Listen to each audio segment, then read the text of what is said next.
میں نے ساجد کے بہنوئی کا نام پتہ اور فیکٹری کا معلوم کیا اور ساجد کے والدین کو اس وعدے کے ساتھ رخصت کیا کہ بہت جلد ان کے بیٹے کو ڈھونڈ نکالوں گا۔ پھر پینو کے والدین کو بلایا اور انہیں بھی تسلی دی کہ فی الحال گھر چلے جائیں، میں بہت جلد انشاءاللہ ان کی بیٹی کو ڈھونڈ نکالوں گا۔ دونوں خاندانوں کو رخصت کرنے کے بعد میں ان کی فراہم کردہ معلومات کی روشنی میں رپورٹ تیار کرنے لگا۔ بشیرہ اور بہار بی بی کی لڑائی کے دوران چودھری رب نواز کہیں نظر نہیں آیا تھا۔ بعد میں پتہ چلا وہ اسی وقت چلا گیا تھا جب میں نے اسے ہیڈ محرر کے کمرے کی طرف بھیجا تھا۔ ساجد اور پروین کی گمشدگی والا واقعہ جمعرات کی شام کو پیش آیا تھا۔ دونوں کے والدین جمعے کے دن تھانے آئے تھے۔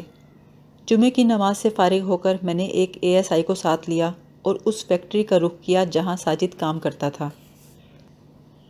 فیکٹری کے دفتر میں داخل ہو کر میں نے اپنا تعارف کرایا تو منشی اٹھ کے کھڑا ہو گیا اور انکساری سے بولا، آؤ جی، صد بسم اللہ۔ آپ نے کیوں تکلیف کی جناب؟ ہمیں حکم دیا ہوتا ہم حاضر ہو جاتے۔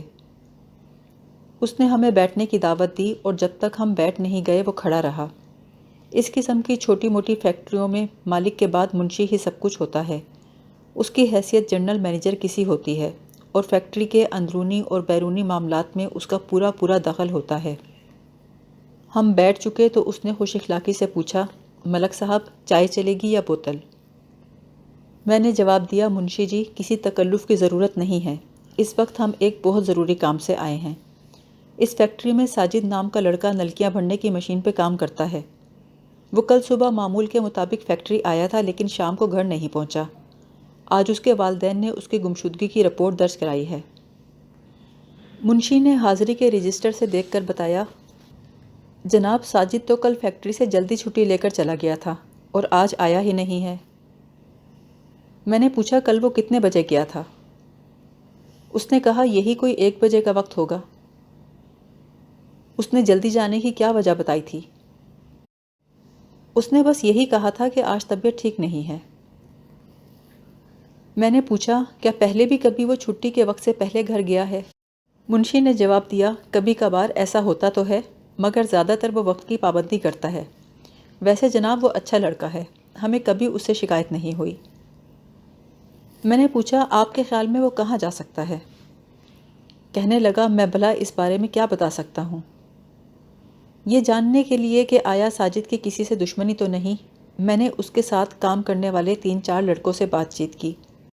تقریباً سبھی نے اس کے اچھے چال چلن کی تعریف کی اور بتایا کبھی اس کا کسی سے لڑائی جھگڑا نہیں ہوا۔ میں نے اٹھتے ہوئے کہا، منشی جی اگر آپ کو ساجد کے بارے میں کسی قسم کی بھی اطلاع ملے تو ہمیں فوراً آگاہ کریں۔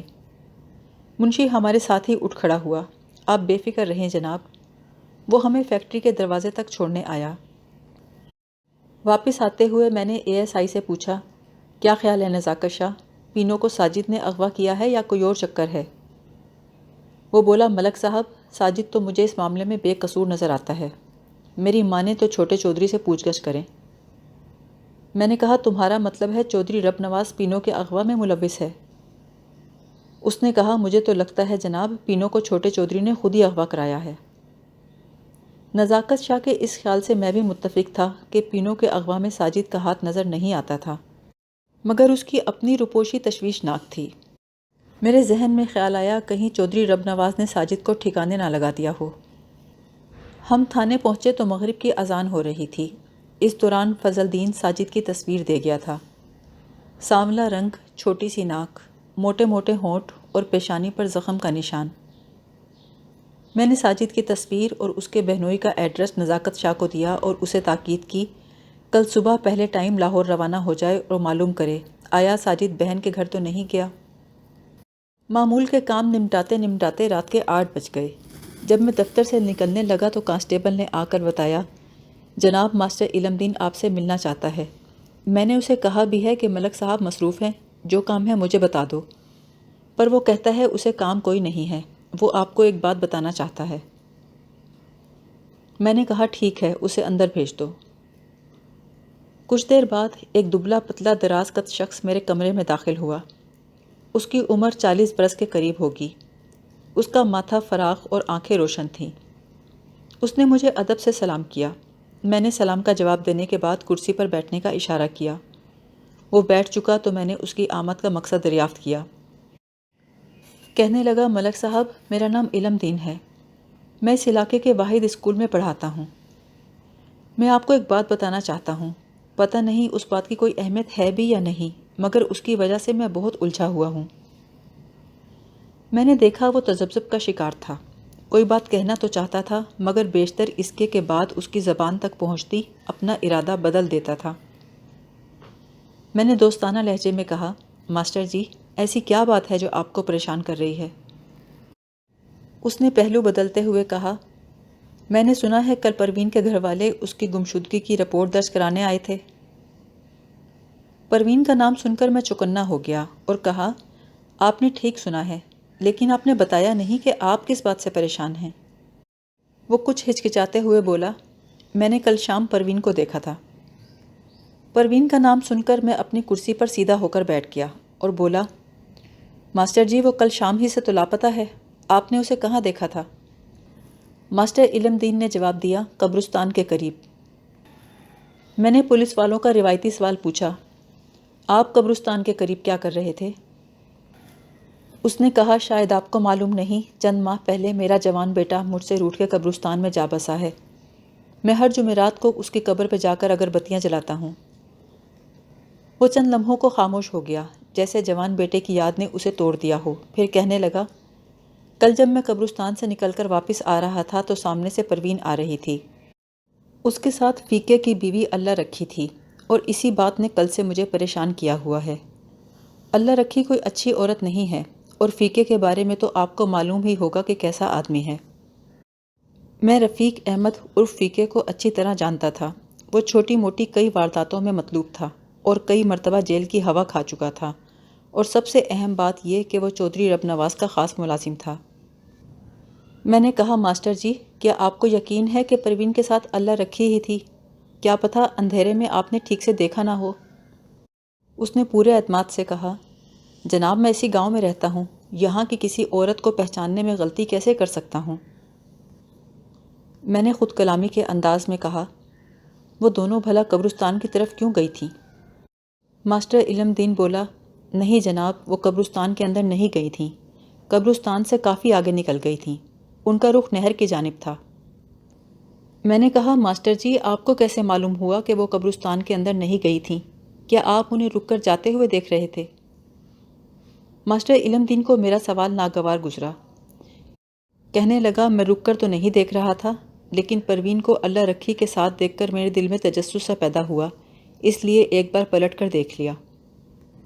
ماسٹر علم دین کی بات سن کر میرے ذہن میں خطرے کی گھنٹیاں بجنے لگیں۔ قبرستان سے آگے بڑی نہر تھی، وہ دونوں نہر کی جانب کیا لینے جا رہی تھیں، اور پھر شام کے وقت، اور شام بھی سردیوں کی۔ میں نے ماسٹر علم دین کا شکریہ ادا کیا اور انہیں اس ہدایت کے ساتھ رخصت کیا کہ فی الحال اس بات کا ذکر کسی اور سے نہ کریں۔ رات بہت زیادہ ہو چکی تھی، اس لیے میں نے فیصلہ کیا کہ صبح سب سے پہلے اللہ رکھی سے پوچھ گچھ کروں گا۔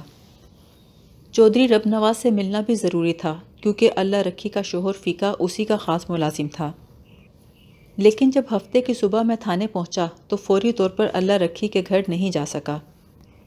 حوالات میں نذیر عرف جیرا موجود تھا، اس کے ساتھ 22-23 سال کا دوسرا نوجوان تھا جسے دیکھ کر میں ٹھٹک گیا، وہ ساجد تھا۔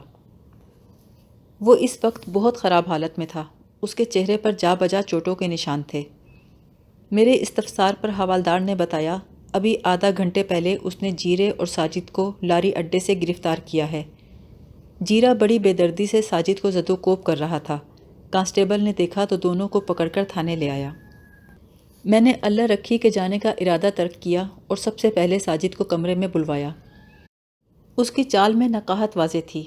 میری میز کے سامنے رکھی ہوئی کرسی پر اس نے ہاتھ ٹکا دیے۔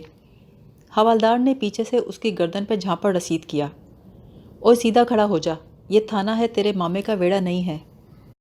ساجد کے ہونٹوں سے کراہ نکل گئی، وہ کرسی چھوڑ کے سیدھا کھڑا ہو گیا۔ میں نے سخت لہجے میں پوچھا، اوے کدھر تھا تو پرسوں سے؟ تیری بیبے نے یہاں آفت مچا رکھی ہے تھانے میں۔ وہ رو دینے والے لہجے میں بولا، میں ایک مصیبت میں پھنس گیا تھا جناب۔ میں نے ڈپٹ کر کہا، اوے مصیبت کے گھوڑے ہمیں چراتا ہے، اپنی پینوں کو کدھر چھوڑ کے آیا ہے؟ پینو کے ذکر پر اس نے تعجب سے میری طرف دیکھا اور بولا، پینو کو کیا ہوا ہے؟ حوالدار نے اس کی کمر پر ٹھڈا رسید کرتے ہوئے کہا، اوئے الٹا ہم سے سوال کرتا ہے؟ پینو کو تم نے اغوا کیا ہے اور ہم نے اسے تمہارے اندر سے برآمد کرنا ہے۔ حوالدار کی مار کھا کر ساجد آگے کو گرا، اس کا سر میری میز سے ٹکرایا اور وہ پھوٹ پھوٹ کے رونے لگا۔ میں نے کہا، کیا زنانیوں کی طرح رو رو کر رہے ہو؟ سیدھے کھڑے ہو اور بتاؤ پینو کدھر ہے؟ وہ بدستور روتے ہوئے بولا، میں پینو کے بارے میں کچھ نہیں جانتا جناب، میں تو آپ بڑی مشکل سے یہاں پہنچا ہوں۔ اسے ڈرانے کے لیے حوالدار بولا، یہ ایسے نہیں مانے گا ملک صاحب، آپ اسے ذرا میرے حوالے کر دیں۔ ساجد روتے ہوئے بولا، رب کی قسم تھانے دار صاحب، مجھے کچھ نہیں معلوم پینو کے بارے میں نے تو اسے جمعرات کو دیکھا تھا بس، اس کے بعد میں فیکٹری چلا گیا تھا۔ میں نے طنزیہ لہجے میں کہا، جمعرات کے فیکٹری گئے تم اب لوٹ رہے ہو؟ بڑی لمبی لمبی شفٹوں میں کام کر رہے ہو آج کل۔ کہنے لگا، نہیں جناب، فیکٹری سے تو میں نے اس دن دوپہر ہی کو چھٹی کر لی تھی۔ میں نے اس کی بات درمیان میں کاٹ کر کہا، اور پھر پینو کو لے کر غائب ہو گئے؟ وہ بولا، میں تو ایسا سوچ بھی نہیں سکتا جناب۔ میں نے غصے سے کہا، اوئے تم تھے کہاں؟ کہاں کے جواب میں اس نے ایک تفصیلی بیان دیا، جس کا خلاصہ یہ ہے کہ چند روز پہلے جب پینو کے گھر والوں نے ساجد کا رشتہ ٹھکرا دیا تو اس کے دل پہ چوٹ سی لگی، کیونکہ وہ پینو کو دل کی گہرائی سے چاہتا تھا۔ پینو بہت خوبصورت لڑکی تھی، اس نے بڑی مشکل سے اپنے ماں باپ کو اس رشتے کے لیے منایا تھا۔ فضل دین اور بہار بی بی بیٹے کی فرمائش کے آگے مجبور ہو کر رشتہ لے تو گئے تھے، مگر نتیجہ وہی برآمد ہوا جس کی پہلے سے توقع تھی۔ پینو کے گھر والوں نے صاف انکار کر دیا۔ ساجد کی زندگی میں اندھیرا سا چھا گیا، اس کا کام میں جی لگنا بند ہو گیا۔ کبھی سوچتا خودکشی کر لوں، کبھی سوچتا چودھری رب نواز کے ٹکڑے کر دوں، آخر مایوس ہو کر بیٹھ گیا۔ جمعرات کے روز صبح سے ہی اس کا دل بھاری بھاری سا تھا۔ اس نے سوچا، کیوں نہ آج پھر دوست سے جا کر ملاؤں۔ وہ گھر بتائے بغیر کہیں نہیں جاتا تھا، مگر اس روز چلا گیا۔ شام تک اپنی بہن بہنوئی کے ساتھ رہا، بھانجے کے ساتھ کھیلتا رہا، یوں اس کے دل کا غبار کم ہو گیا۔ مغرب کی اذان ہوئی تو اس نے واپسی کی راہ لی۔ فردوس کے گھر سے اسٹیشن زیادہ دور نہیں تھا، وہ پیدل ہی چل پڑا۔ اسٹیشن کے قریب اس نے ایک تانگا گزرتے دیکھا، جس پر کسی فلم کے بڑے بڑے بورڈ لگے تھے، اور اگلی سیٹ پر کوچوان کے ساتھ بیٹھا ہوا شخص بڑے زور سے ڈھول پیٹ رہا تھا۔ فلم کا بورڈ دیکھ کر اس نے سوچا، چلو شو دیکھ لیتا ہوں۔ اتفاق سے سنیما صرف چند قدم کی دوری پر تھا، وہ شو دیکھنے کے بعد بآسانی اسٹیشن پہنچ سکتا تھا۔ فلم دیکھنے کے بعد وہ اسٹیشن پہنچا تو گاڑی سامنے کھڑی تھی۔ اس نے ٹکٹ لینے کے لیے جیب میں ہاتھ ڈالا تو معلوم ہوا کسی نے اس کی جیب کاٹ لی ہے۔ وہ ایک دم پریشان ہو گیا، کیونکہ یہ آخری ٹرین تھی۔ اگر یہ گاڑی نکل جاتی تو اس کے والدین کو بہت پریشانی ہوتی، وہ ان کو اپنے رات یہاں رکنے کی اطلاع نہیں دے سکتا تھا، اور ٹرین کی روانگی میں اتنا ٹائم نہیں تھا کہ وہ بہن کے گھر جا کر ٹکٹ کے پیسے لے اور واپس آ کر ٹرین پکڑ سکے۔ چنانچہ وہ سامنے کھڑی ٹرین میں بغیر ٹکٹ کے سوار ہو گیا۔ ابھی گاڑی نے اسٹیشن چھوڑا ہی تھا کہ ایک ٹی ٹی نے بوگی میں داخل ہو کر ٹکٹ چیک کرنے شروع کر دیے۔ اس نے ٹی ٹی کو جیب کٹنے کی کہانی سنانے کی بجائے باتھ روم میں چھپنے کا فیصلہ کیا، لیکن عین اسی وقت سامنے سے سپاہی کے ساتھ ایک سوٹ بوٹ پہنے ہوئے شخص نے چلا کر کہا، یہی ہے وہ بدماش، اسے فوراً گرفتار کرو۔ سپاہی نے آگے بڑھ کر ساجد کو کالر سے پکڑ لیا اور اس کی تلاشی شروع کر دی۔ تلاشی میں کچھ نہیں ملا تو اس کے منہ پہ تھپڑ لگایا اور کہا، ان کا بٹوا کہاں پھینکا ہے تو نے؟ ساجد نے قسم کھا کر کہا کہ اس نے ان کا بٹوا نہیں نکالا۔ اس شخص نے آگے بڑھ کر کہا، جھوٹ مت بولو، میرا بٹوا واپس کرو۔ ساجد نے کہا، میں سچ کہہ رہا ہوں، میں نے کسی کا بٹوا نہیں نکالا۔ سپاہی نے اس کے منہ پہ تھپڑ جڑ دیا، کیا باؤ صاحب جھوٹ بولتے ہیں؟ انہوں نے خود دیکھا تھا تجھے پلیٹ فارم پر، تو مشکوک انداز میں ان کے آس پاس گھوم رہا تھا۔ اتنا کہہ کر سپاہی ساجد کو گھسیٹ کر دوسری بوگی میں لے جانے لگا۔ ٹی ٹی نے آواز دے کر روکا اور کہا، لا بھائی جوان، ذرا ٹکٹ تو دکھا۔ اس کے پاس ٹکٹ ہوتا تو دکھاتا، جیب بھی اس کی کٹی تھی اور جیب کاٹنے کا الزام بھی اس پر لگ رہا تھا۔